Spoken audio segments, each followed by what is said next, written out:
All right, everybody, welcome to another episode of the show. Joining me today, the man, the myth, the legend, Coco Vinny from Coco Love, Coco Taps.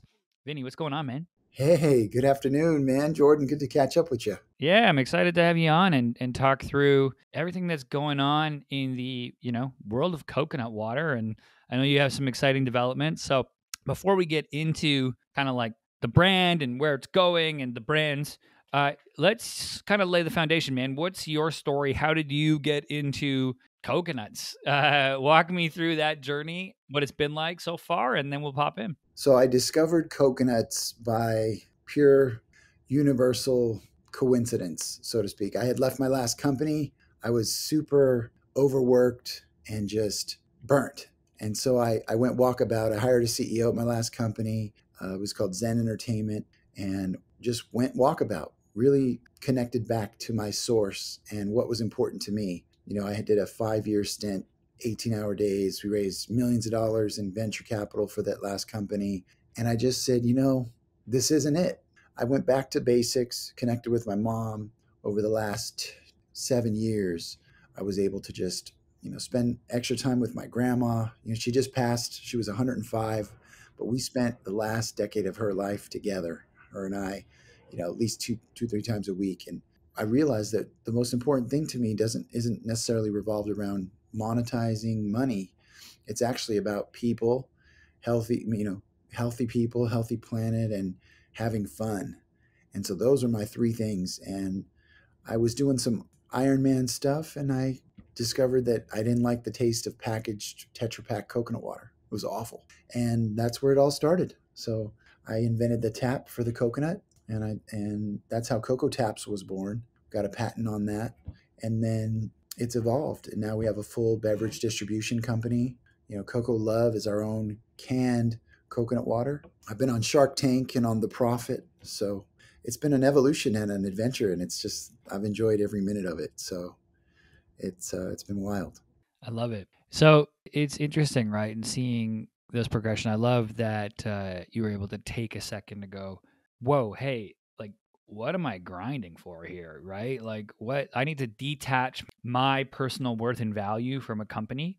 Like, I had to go through this with my company too, to be like, oh, the company and marketing and all these things are something that I do. They are not who I am. And I need to which was a whole, I mean, it's probably still happening as an exercise, kind of separating my identity from that, right?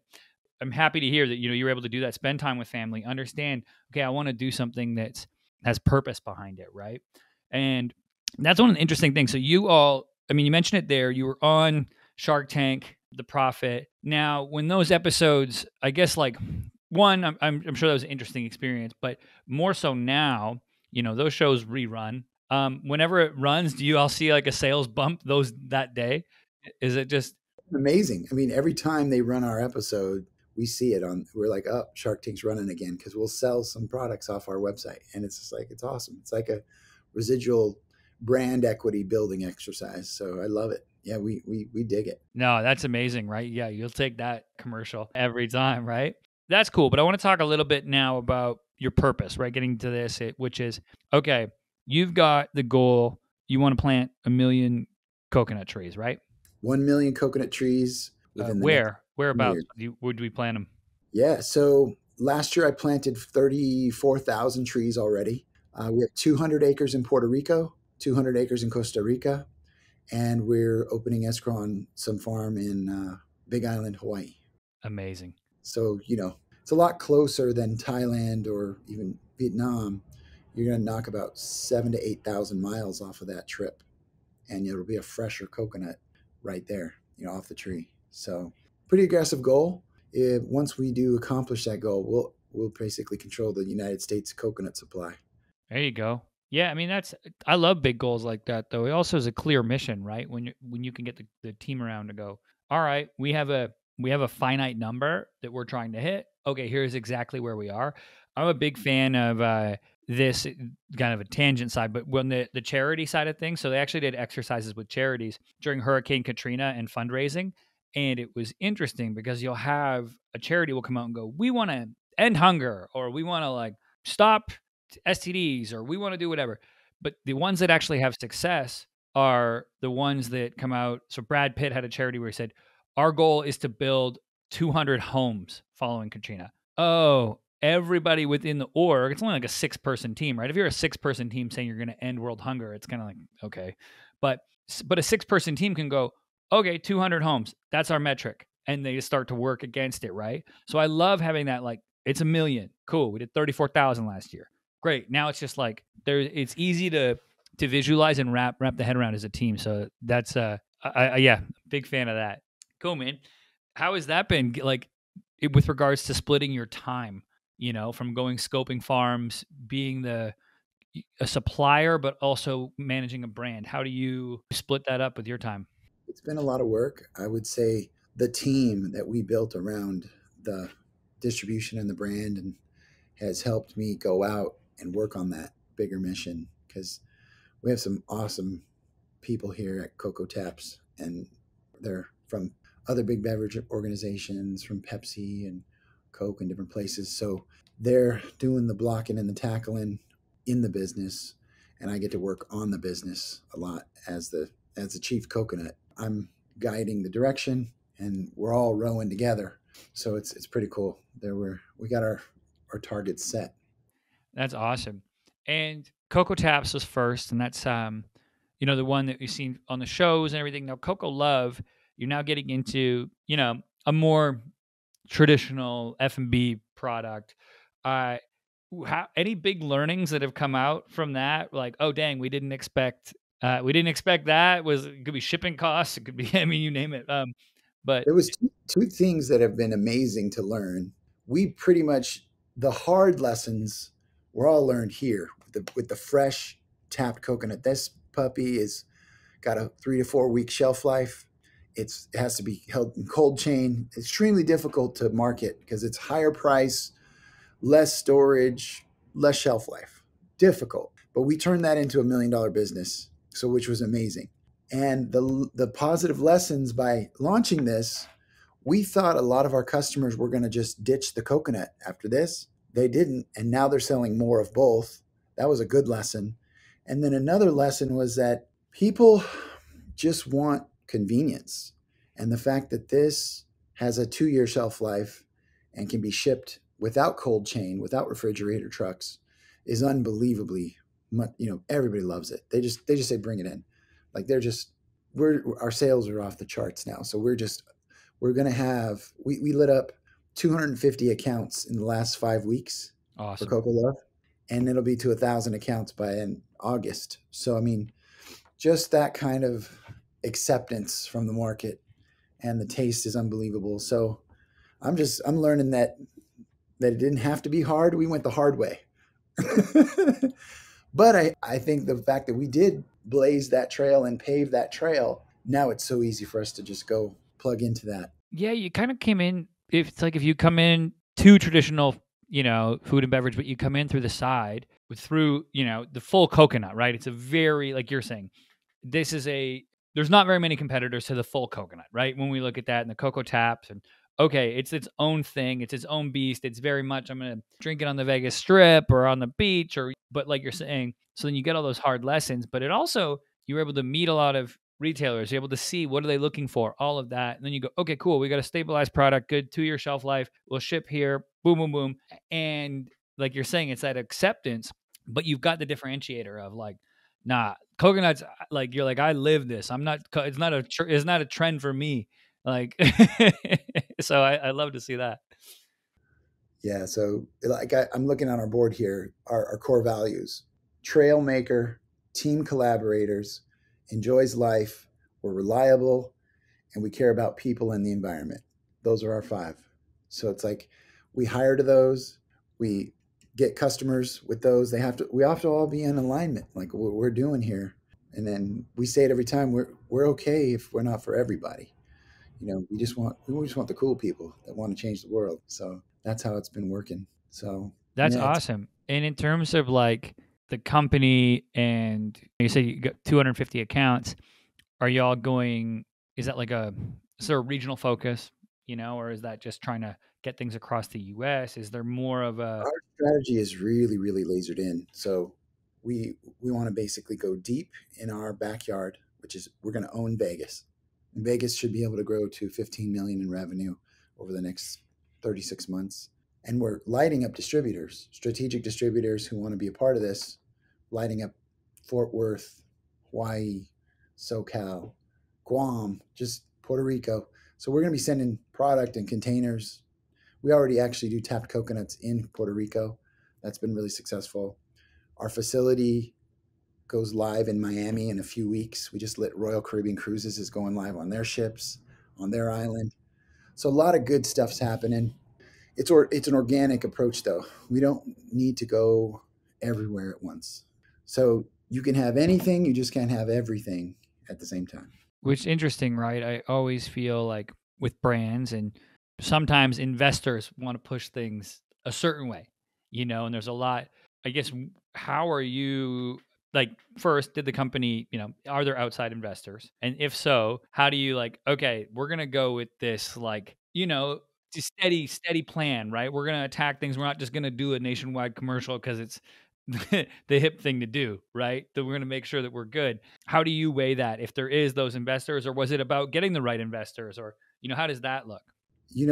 Shark Tank was a good lesson for us. They didn't believe, they didn't come in on that deal or the profit, but we were able to find some people outside of that believed. We just finished our seed round. We had a pre-seed and then a little crowd fund in the very beginning. And then our official seed round is closing right now. And we got a decent valuation. We're not overvaluing it. We're not undervaluing it. It's a nice valuation. I think it's a $10 million val. What's exciting is that we've been able to keep control of our own destiny and not overcapitalize. We've only raised to date, even with the seed round, 1.7 million all in probably. And I've kept the majority of the company. I think I'm going to end up owning still around 70% of the company. And so we still have the leeway to make the smart strategic decisions without being forced or, and all of our people just, they see what we're doing. They love what we're doing. I mean, we come to our facility, the culture, everything's just tight right now. I mean, it's really exciting because when we keep growing this, we're hiring more people, and this is going to be an amazing project I can't wait to see it in 20 years, 30 years, and keep growing. I love it. I love too that, like, bringing on the right investors and people who do believe, like you said, but also not blitz scaling where it's like, okay, we're going to just try to own the market at a loss, and I'm going to walk away with 6% ownership, and maybe I get to, and then I get kicked out of my own company. Like, we see those stories everywhere, right? So I'm a big fan of that approach. Too much Coco Love and soul into this thing to just give it away to somebody who just wants to flip it. Like there's a different mentality, to a long-term investor who wants to build real equity and real value versus just a flipper, like somebody who just wants to write a check for 50 and get his 500 grand. Boom. There's a whole different vibe there. And I've been able to really screen and interview each investor to make sure that they're just not trying to flip us, not going to push for a sale or push for an a quick trade is a lot different than an actual long-term holder. And we want to drive real value. And if you're going to drive real value, I tell everybody, you've got to be willing to hold this investment for 5 to 15 years. I said, I'm going to be in this deal personally, unless there's mega zeros behind it, till we get a huge exit. I'm going to be in this deal for a long time. And so I want everyone else to be in long haul too. So it makes sense, right? Like you're talking about before with being in alignment with the team and the customer. It's like also being in alignment with the investor, right? To go, it's got to work. We all got to believe in this mission and what we're doing. And this isn't a get rich quick. We're not going to do a 3-year sell it to Pepsi in 3 years. So they're going to come knocking, and I'm excited to dance with them. That's not a real end game here. Like we're really, like I said, that million tree goal and all the things we're doing on the impact and the community side, it's so good. That's what a real company is supposed to be. It's supposed to be long lasting. I mean, and I look at Pepsi and I look at Coke. They've been around 130 years, and they're multi-billion dollar conglomerates. I think we can get to that level in 30 to 40 years, in a third of the time that it took them, because of what we're doing and how we're doing it. So if we can build a multi-billion dollar business in 30 to 40 years, we win. And then we have legacy. Then it'll continue to grow and carry on. And who knows what businesses we're going to be in. But I've studied the evolution of these big companies, and that's what we're striving to be. I love that. It's like when I always look at Stella Artois and it's like 1355 or whatever. I'm like, all right, Like, it didn't happen yesterday, you know? Exactly. That's deep rooted. That generational wealth and that generational stuff. That's what we're building here. And, like, cultural impact, right? You know, Guinness has a, like, cultural impact. These certain products have cultural impact, so just even sticking to that and the value set that goes along with, "Okay, we're gonna do this. We're gonna plant these trees. It's gonna be, like, great for the local economies. Also, it's a better way for people to get hydrated. It's healthier. We're trying to get this as a choice versus, you know, something that's whatever rhymes with smoke a cola and you know, and, and actually hydrate in a better way. That to me is awesome, and that's the stuff that permeates through the company, you know, long after we're all gone, to be able to have that legacy, right, and that live on. Is that important to you to, like, build legacy, kind of like, you know, to have that 100 years, 200 years from now? It's the number one thing that I think about when I wake up. I have a kid, my first child, on the way in 6 months from now, and I'm thinking about their kids and their kids' kids, and that's the stuff that I think about. You know, it's a long game. They say, you know, someone's sitting in the shade because somebody planted that tree a long time ago, and so in a way, we're planting trees and we're building shade that we'll never see and we'll never meet those people, but it's there. That's the legacy effect of how the things that we're doing is paving the way and making the trail for those coming behind us. Yeah, it comes down to, like, one of my favorite sayings, which is that, like, just leave it better than you found it.